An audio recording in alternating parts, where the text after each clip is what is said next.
사무엘하 말씀입니다. 사무엘하 12장 구약 성경이죠. 사무엘하 12장 24절부터 25절 12장 24절부터 25절 두 절 말씀 함께 읽도록 하겠습니다. 사무엘하 12장 24절부터 25절 말씀을 같이 읽겠습니다. 준비됐나요? 잔목소리로 읽어보도록 할게요. 시작! 다윗이 그쳐 밧세바를 위로하고 저에게 들어가 동침하였더니 저가 아들을 낳음에 그 이름을 솔로몬이라 하니라. 여호와께서 그를 사랑하사 선지자 나단을 보내사 그 이름을 여디디야라 하시니 이는 여호와께서 사랑하심을 인함이더라. 아멘. 아멘. 여러분에겐 이름이 있습니다. 그렇죠? 여러분의 이름의 뜻을 알고 계십니까? 알고 있는 사람? 은현이는 이름 뜻이 뭐예요? 은혜, 빛나는 힘들. 은혜가 은혜롭게 빛나다? 이런 뜻인가? 은혜로 세상을 비추다. 아, 은혜롭게 세상을 비추다. 좋아요. 이름 뜻이 좋네요. 자, 퀴즈. 복희의 뿌리를 써가지고 복의 근원. 복의 근원이라고. 아브라함이랑 똑같네요. 그렇죠? 자, 그러면 다인이는? 마늘 따의 어지린. 어짐이 풍부하구나. 굉장히 많은 거구나. 그치? 좋아요. 다현이 막 생각하고 있어, 지금. 안 물어볼게요. 자, 이름의 뜻이 있습니다. 이름은 누가 지어주죠, 보통? 부모님이 많이 지어주죠. 중간에 장명소에 지어주는 사람도 있고 하긴 한데, 보통 부모님이 여러분의 이름을 그렇게 짓는 이유가 뭘까요? 나쁜 이름은 없어요. 그렇죠? 그런데 옛날에는요, 나쁜 이름들이 있었어요. 우리가 아주 옛날에 6.25 이전에 할머니들의 이름을 좀 살펴보면 말숙이, 말자, 숙자 이런 거 되게 많았어요. 그렇죠? 명자. 왜냐하면은 자자 이름이 많이 들어간 이유가 그 일제 시대 때 아끼꼬라고 많이 부르거든요. 자자 이름이 들어가거든요. 그러면은 굉장히 부르기 쉬운 이름인 거죠. 그리고 당시에는 아들이 굉장히 귀했기 때문에 딸들한테 미안하지만 지금은 딸이 굉장히 귀해요. 알죠? 우리 딸도 지금 유치원에 가면은 11명 중에 여자가 3명이고 남자가 8명이야. 그래서 굉장히 여자애들이 존귀함을 받는 그런 시대가 됐습니다. 그죠? 경쟁력이 나름 치열해요. 남자들 분발해야 돼. 여기서 살아남으려면 너희들은 정말 열심히 예수님 믿어야 돼요. 알겠죠? 열심히 예수님을 믿거나 아니면 몸짱이 되거나 얼짱이 되거나 열심히 해야 돼요. 자, 어쨌든 예전에는 개똥이, 말자, 말숙이 이렇게 의미 없는 이름들을 지었어요. 이름을 짓는다는 건 우리가 이름을 뭔가 의미를 가지고 짓는다는 건 굉장히 책임감이 부여되는 행동입니다. 그렇죠? 우리 목사님 차가 이름이 있어요. 목사님 차의 이름은 우리 아내가 붙여줬어요. 목사님 차의 이름은 내가 원해서 붙인 게 아니라 앨리스예요. 되게 안 어울리죠? 그렇죠? 내가 붙였 이름 아니야. 그렇죠? 앨리스. 왜 앨리스라고 부르냐? 우리 아내가 그냥 붙였어요. 그래서 차를 바꿨는데 또 그래도 앨리스야. 계속 앨리스야. 그냥 우리 차 이름은 앨리스인데, 근데 이 차의 이름을 붙이니까 차의 의미가 부여돼요. 그래서 차를 처분하지를 못해. 폐차할 때까지 타. 왜 그럴까요? 그만큼 애착이 생기죠. 그렇죠? 마찬가지로 여러분에게 부모님이 이름을 붙여줬다는 건 뭐예요? 부모님이 여러분에 대한 애착이 있다는 거예요. 그렇죠? 여러분도 마찬가지로 애착 인형 같은 거 있죠. 인형 아직도 갖고 있는 사람 있어요, 혹시? 있어요. 애착 인형들 사주거든요. 부모님들이 여기 그 이름을 붙여줘요. 그 아이의 이름을 붙여주죠. 이름을 붙여놓은 거는 함부로 하지 못해요. 우리 시골에 우리 처가에 개를 키워요. 근데 그 개들은 이름이 없어요. 자, 이름이 없는 개들은 어떻게 될까요? 여름이다 보면 한 마리씩 사라져요. 그런 거예요. 알죠? 근데 그 중에 조금 연약한 강아지들이 있어요. 다른 강아지들한테 치여. 그러면은 그런 강아지는 이렇게 우리에서 빼가지고 따로 기르면서 이름을 붙여줘요. 그 이름을 붙여준 개들은 어떻게 될까요? 사라지지가 않아요.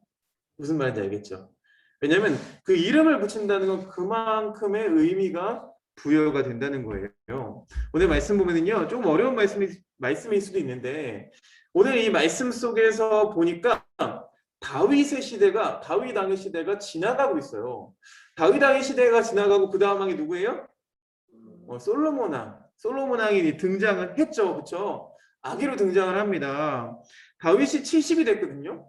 70이 되니까 물론 우리 때보다는 더 많이 살았지만 기력이 떨어지기 시작하는 거죠. 그리고 말년에는요, 굉장히 참담한 일을 많이 겪게 됩니다. 다윗이. 이 아들들이 반역을 하고요. 집안이 막 풍비박산되고요. 넷째 아들인 아도니아가 반역을 해가지고 난을 일으키죠. 쿠데타를 일으키죠. 아도니아라는 그 넷째 아들은요, 다윗이 헤브론에 있었을 때 낳았던 아들이었고 30대 중반에 낳았던 아들이에요. 굉장히 힘이 세고 왕성할 때. 그래서 이 아도니아라는 녀석은 아버지한테 야단을 한 번도 맞은 적이 없어요. 모범적인 아들이었어요. 그만큼 아버지가 신뢰했고 이 녀석은 왕이 될 제목이야 라고 생각했던 그런 아들이었는데 어떻게 됐어요? 그 아들이 갑자기 아버지를 밀어내고 자기가 왕이 되겠다면서 군대를 모았어요. 그래서 요압이라는 사람을 데려가요. 이 요압이라는 사람은 나이가 든 노장군, 늙은 장군이었는데 이 요압이라는 사람이 다윗의 군대 장관이었어요. 원래는 다윗과 함께 싸우던 군대 장관이었다고요. 근데 그 요압을 데려가세요. 그래서 평화회담을 하러 가죠. 아들과 싸울 수는 없잖아요. 그런데 어떻게 하냐면 그 평화회담을 하러 보냈던 사람을 찔러 죽이고 요압의 사촌 아마사를 다윗이 또 군대 장관으로 삼자 또 그 아마사도 찔러 죽여요. 자, 이런 일들이 벌어져요. 이제 요압이라는 사람이 마찬가지로 다윗처럼 다윗과 함께 활동했던 군대 장관이었지만 70이 넘어가자 이 사람도 예전 같지 않아요. 예전같이 용맹스러운 모습을 찾아볼 수 없고 노욕을 가지게 되는 거죠. 나이 들어서 욕심을 부리는 거예요. 그래서 아도니아 편에서 막 반란을 주도하는 거예요. 아도니아야, 네가 다윗보다 나. 내가 보니까 내가 다윗하고 함께 있어봤는데 네가 훨씬 나. 그러면서 이 뒤에서 조종하는 거죠. 아들과 아버지 사이를 이간질한 거예요. 그래서 이 모범적이었던 아도니아가 모범적이긴 했지만 경험이 부족하죠. 제대로 싸워본 적도 없고, 그렇죠? 군사 지식에 대해서도 알 수도 없고요. 그래서 결단력이 없었어요. 그런 걸 노린 거예요. 그런 걸 노리고 이 아도니아를 자기 편으로 만들어서 난을 일으킵니다. 자, 그런데 후에 이 아도니아가 언제 이제 꼭지가 도냐면 솔로몬을 왕으로 삼았다는 소식을 듣자마자 이제 뚜껑이 열리면서 반란을 꿈꿨던 거죠. 그 아도니아가 반란을 일으켰기 때문에 이스라엘이라는 나라가 큰 혼란에 빠지게 돼요. 여러분, 우리도 보잖아요. 정치적으로 막 혼란이 있거나 막 이러면은요 되게 시끌시끌하고, 여러분 몇 년 전에 막 촛불 들고 광화문에 모이고 막 이랬을 때 여러분 굉장히 초등학생이고 어리지만 그래도 분위기는 짐작할 수가 있죠. 그죠? 나라가 되게 혼란스럽구나. 그렇죠? 나라가 되게 어지럽구나. 이런 건 느낄 수가 있었죠. 요즘에 어떤 나라가 지금 굉장히 힘든 상황을 겪고 있어요? 미얀마라는 나라는 지금 군부가 세력을 잡았어요. 그렇죠? 군부가 세력을 잡아서 어때요? 민주화 운동하는 사람들을 지금 싹 잡아가고 또 죽이고 있어요. 일부러 어린아이들을 죽여요. 왜 어린아이들, 여자들을 죽일까요? 공포스럽게 하는 거야. 남자들은요, 보통 내가 죽더라도 싸워요. 그런데 내 처자식을 건드리면 어떻게 돼요? 두려워져요. 무서워져요. 그런 걸 노리는 거죠. 그래서 약자들을 죽이고 또 무고한 시민들을 죽이고 또 민주화 운동을 하는 사람들, 거기에 편에 서는 사람들을 다 지금 잡아가고 있어요. 그런 일들이 지금 현재 실제로 일어나고 있죠. 나라가 혼란스러워지면 굉장히 어려워져요. 자, 근데 오늘 말씀에 한 사람이 등장하죠. 선지자인데요. 이름이 뭐냐면요. 나단이었어요. 나단. 나단. 누구냐? 나단. 이렇게, 이렇게 외우면 될 것 같아요. 이 나단이라는 사람은 솔로몬하고 특별한 관계인 걸 알 수가 있어요. 왜요? 보통 이름을 지어준 사람하고는 특별한 관계죠. 그렇죠? 오늘 말씀 보니까 이 솔로몬의 어렸을 때 이름이 있어요. 여러분 아명이라고 있어요. 여러분 아명 있어요? 이름이 2개 있는 사람. 목사님 이름 2개거든요. 그러니까 집에서 어렸을 때부터 부르던 이름이 있고요. 그리고 원래 이름이 있어요. 집에서는 나를 지훈이라고 불러요. 되게 이상하게 생각하는 것 같아요. 아직도 우리 어른들은 지훈아 이렇게 불러요. 나를. 어렸을 때 초등학교 들어가기 전까지는 내 이름은 지훈이었어. 유치원도 지훈이로 다녔어요. 근데 초등학교 올라가면 정확한 이제 호적상의 이름을 사용해야 되거든요. 그때부터 서건이가 된 거예요. 알겠죠? 예전에 그런 게 있었어요. 아명이 있었어요. 그래서 이 솔로몬의 아명도 여디디아라는 이름이 있었어요. 여디디아. 오늘 말씀 보니까 등장하죠. 자, 25절 말씀 보니까요. 선지자 나단을 보내서 그 이름을 여디디아라 하시니 이는 여호와께서 사랑하심을 인함이더라. 선지자 나단이 와서 이 솔로몬의 이름 여디디아라고 지어준 거예요. 그리고 여호와께서 사랑하심을 인함이다라고 지어준 거예요. 각별한 관계죠. 각별한 관계. 자, 그래서 이 나단이라는 사람이 이런 혼란 가운데, 나라의 혼란 가운데 아주 과감하게 결단하고 신속하게 행동했습니다. 솔로몬의 어머니인 바세바를 찾아가죠. 그래서 앞으로 해야 될 행동과 말을 지시합니다. 그러니까 이제 데뷔마마, 우리나라 말로 따지면은 왕의 어머니가 되는 거니까. 바세바 우리 다 알고 있잖아요. 그렇죠? 바세바 누구예요? 우리아의 아내였죠. 그렇죠? 다윗이 범해서 이제 이 사람이 왕의 어머니가 되는 거예요. 갑자기. 그죠? 그러니까 이 사람 아직 준비되지 않은 것들이 많아. 그러니까 누가 와서 이렇게 알려줘요? 해야 될 말들을 바로 이 나단이라는 사람이 이 얘기를 해줘요. 이 나단은요, 똑같이 다윗이나 아니면은 아까 얘기했던 요압처럼 나이가 든 사람이었어요. 나이가 들었지만 지혜 있게 하나님의 뜻이 어디 있는지 분별할 줄 알았던 그런 사람이었어요. 그래서 나단과 솔로몬은 특별한 관계였다. 그래서 그 특별한 관계 속에서 이름을 지어주고 여디디아라고 이렇게 이름을 붙여줬다는 거예요.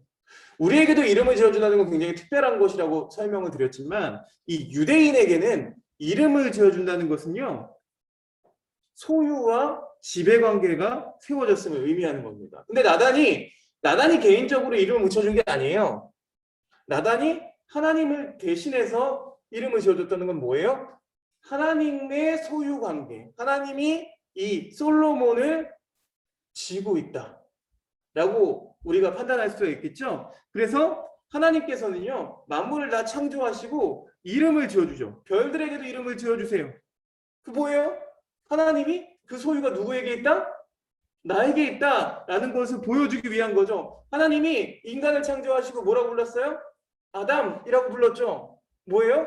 나의 소유다라는 것을 이야기하고 있는 거죠. 물론 부모님이 우리 이름을 지어준다고 우리가 부모님의 소유는 아니죠. 하지만 내 흔적이 묻어있다. 그죠? 나의 DNA가 묻어있다. 그런 흔적을 이야기하는 거죠. 야곱의 환도뼈가 부러지는 씨름을 해요. 하나님의 천사와 씨름을 합니다. 그때도 하나님이 그 야곱, 뼈가 부러질 때까지 씨름을 하고 있는 그 야곱에게 이름을 붙여주죠. 이스라엘이라는 이름을 지어주세요. 이게 뭐예요? 결국 너는 나의 백성이다. 나의 것이다. 라는 표현을 하는 거예요. 그 이름을 지어준다는 것은 굉장히 특별한 의미를 부여한다고 할 수 있겠습니다. 자, 그러니까 나단 선지자를 보내서 이 솔로몬에게 이름을 지어준 것은 매우 특별한 거죠. 그냥 보통의 관계가 아닌 거죠.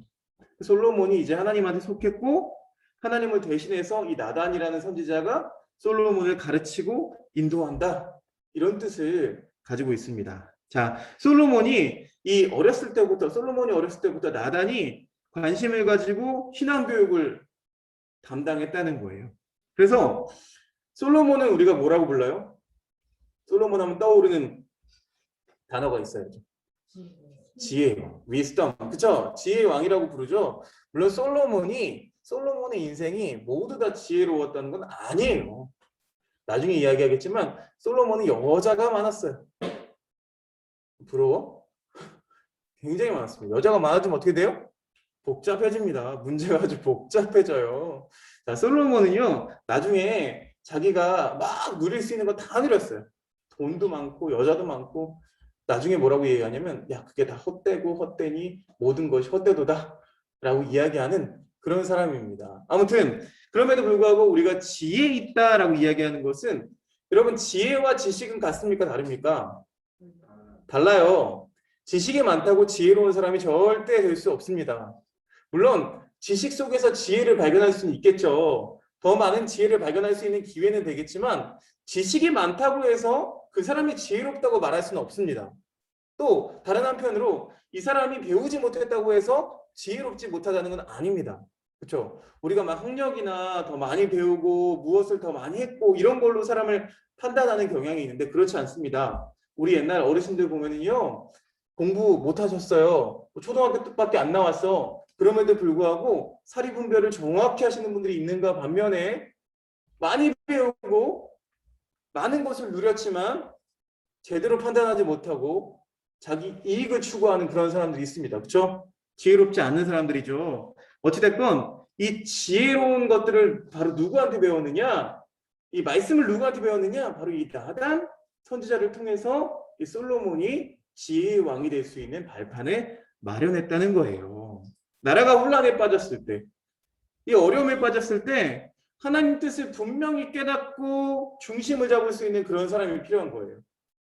자, 이 시대에는 과연 누가 쓰임 받았어요? 나단이라는 선지자가 쓰임을 받았다는 거예요. 오늘 말씀의 주인공은 사실 솔로몬이 아니에요. 다윗이 아니에요. 아까 이야기했던 아도니아가 아니에요. 요압이 아니에요. 누구예요? 나단이라는 선지자였다는 거예요. 나단이라는 선지자는 다윗처럼 나이가 들고 요압처럼 나이가 들었지만 그럼에도 불구하고 그 나이에 하나님의 뜻을 분별해서 하나님께 쓰임 받았던 사람이라는 거죠. 근데 어디 성경에도 보면은요 나단이 빛나는다는 말씀 별로 없어요. 근데 나단이 어떻게 쓰임 받았다, 뭐 왕이 됐다, 아니면 뭐 큰 상을 받았다, 뭐 건강을 얻었다 이런 말씀 없어요. 그냥 나단은 쓰임 받은 게 다예요. 여러분 근데 우리가 추구하는 삶이 그런 삶이어야 돼요. 목사님의 이름의 뜻은 반석 중에 으뜸입니다. 전에는요 으뜸이잖아, 난 짱이야, 으뜸이야 이렇게 생각했어요. 근데 계속 세월이 흐르다 보니까 앞에 있는 반석, 우리 아버지도 믿는 분이셨기 때문에 석자가 물론 주석 석자지만 돌석자는 쓸 수 없잖아요. 이름에 좀 그렇잖아, 돌대가리 같으니까. 그래서 주석 석자를 썼는데요. 반석이라는 의미를 쓰신 거예요. 성경에 나오는 반석. 반석이 뭐예요? 추춧돌이 되는 거죠. 굉장히 단단한 돌이에요. 반석 위에 지은 집은 무너지지 않는다라고 성경에 기록되어 있잖아요. 반석 중에 으뜸이면 뭐야? 그러면은 그래봤자 추춧돌인 거야. 그쵸? 뭐 그렇다고 반석이 갑자기 훅 튀어나와가지고 얘가 막 반석이 주인공이 되는 경우는 없는 거예요. 그 위에 세운 집이 주인공이 되겠죠. 튼튼한 집. 집안이 튼튼한 곳에 지은 안전한 집. 그래서 어떻게 깨달았냐면요. 나는 그냥 누군가를 세워주는 역할을 하는 사람이구나. 그런 생각이 들었어요. 그래서 여러분 중고등부 사역을 하게 된 것, 뭐 청년 사역을 하게 된 것, 하나님이 나에게 주시는 사명이라는 생각이 들었어요. 너희들을 세워주는 것. 여러분들을 이 지혜의 든든한 반석 위에 세워주는 것이 내 사명일지도 모르겠다라는 생각을 하게 됐어요. 이름처럼 사는 거죠. 여러분들 이름처럼 살았으면 좋겠습니다. 우리에게 주어진 이름처럼 살았으면 좋겠어요. 적어도 우리 이름처럼만 이름값하고 살면은요 절대로 후회할 일이 없어요. 하나님께 쓰임받게 될 줄로 믿어요. 나단이 솔로몬에게 여디디아라는 이름을 주셨던 것처럼 하나님도 우리 부모들에게, 우리를 사랑하시는 사람들에게 우리에게 이름을 부여해 주셨어요. 그렇고 그건 뭐예요? 하나님이 우리의 주인 되시는 거예요. 하나님이 너는 나의 소유야, 내가 지켜, 내가 보살필 거야 라는 그런 메시지들이 우리 이름 속에 제각각 들어 있다는 거예요. 시대가 어지럽습니다. 뭐 코로나 때문에 또 여러 가지 정치적인 이슈들로 여러분 여기 이 나라에 사는 게 뭐 헬조선이라고 이야기하죠. 그렇죠? 오늘은 4월 11일 대한민국 임시정부 수립일입니다. 처음에 이 나라를 세웠을 때에 그 많은 애국운동을 하셨던 독립운동가들이 이런 마음으로 짓지 않았겠죠. 그렇죠? 이런 뜻으로 정부를 수립하지 않았겠죠. 그러나 우리가 눈으로 볼 때는 굉장히 혼란스럽고 청년들에게 미래가 없어 보이고 우리는 앞으로 꿈이 없어 보이고 이런 세상을 살아가고 있지만 나이가 많고 적고는 중요하지 않습니다. 하나님이 이름 지어주신 우리가 나단 선지자처럼 하나님께 쓰임 받는다면 그리고 우리 각자의 자리에서 비록 우리가 빛나지 않더라도 우리가 쓰임 받게 된다면 하나님이 반드시 우리를 통해서 이 세상을 변화시켜 주실 줄을 믿습니다. 또 우리 한 사람 한 사람이 크게 드러나지는 않을지라도 우리 각자의 삶 속에서 하나님의 보살핌과 하나님의 만지심이 있는 그런 삶을 살아가게 될 줄로 믿습니다. 아멘. 우리 같이 기도하겠습니다. 사랑의 하나님 감사합니다. 오늘 나단을 통해서 우리가 살아가야 될 방법을 배웁니다. 말씀을 만나게 해주시니 감사합니다. 우리는 저마다 빛나고 싶어 합니다. 우리는 저마다 이름의 뜻도 있습니다. 그러나 그 이름의 뜻을 다시 한번 되돌려보면 우리 각자의 삶 속에서 우리만 빛나는 것이 아니라 하나님의 뜻을 분별해서 누군가를 세워주고 또 우리가 해야 될 일들이 분명히 있는 줄로 믿습니다. 하나님, 이름처럼 살게 해주시옵소서. 이름값하며 살게 해주시옵소서. 그래서 하나님의 뜻을 반드시 분별하여 요압이나 아도니아처럼 살아가는 것이 아니라 하나님 정말 지혜 있는 나단 선지자처럼 우리가 우리의 삶을 살아갈 수 있도록 주님 인도하시고 함께하여 주시옵소서. 지식보다 지혜를 구하는 지혜를 가르칠 수 있는 우리들이 될 수 있도록 주님 인도하시고 함께해 주시옵소서. 예수 그리스도 이름으로 기도드렸사옵나이다. 아멘.